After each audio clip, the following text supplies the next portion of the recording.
Hi అండి, చిన్ననాటి కొబ్బరి లడ్డు.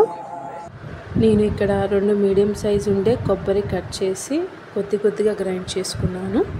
ఇప్పుడు స్టవ్ లో ఫ్లేమ్లో పెట్టి కడాయి వేడయ్యాక 3 స్పూన్స్ నెయ్యి వేసుకుని గ్రైండ్ చేసుకున్న కొబ్బరి వేసుకోవాలి. ఈ కొబ్బరి ఉండలకి కొలత కంపల్సరీ. మీ ఇంట్లో ఉండే ఏ గిన్నెన తీసుకోండి. నాకైతే 2 మీడియం సైజ్ కొబ్బరికి 2 కప్స్ కొబ్బరి వచ్చింది. స్టవ్ మీద పెట్టి అలా వదిలేయకూడదండి, అడుగు పెట్టే ఛాన్స్ ఉంటాయి అన్నమాట. సో కంటిన్యూస్గా గట్టితో కలుపుతూనే ఉండాలి.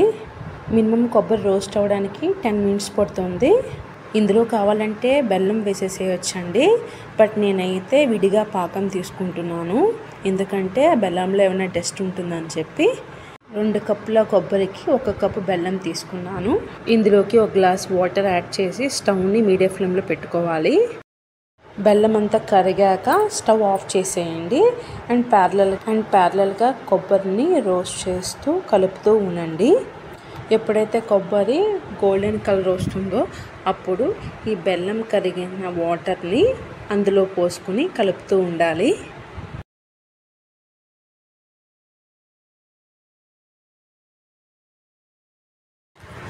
వాటర్ క్వాంటిటీ తగ్గి పాకం చిక్కబడుతుంది.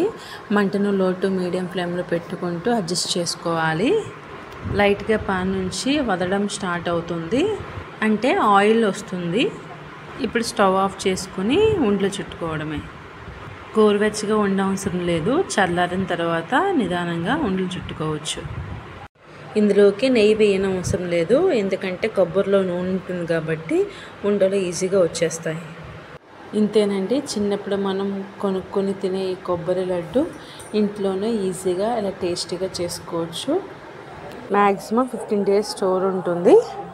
ఆ లోపే లడ్డూలు అయిపోతాయిలే అండి.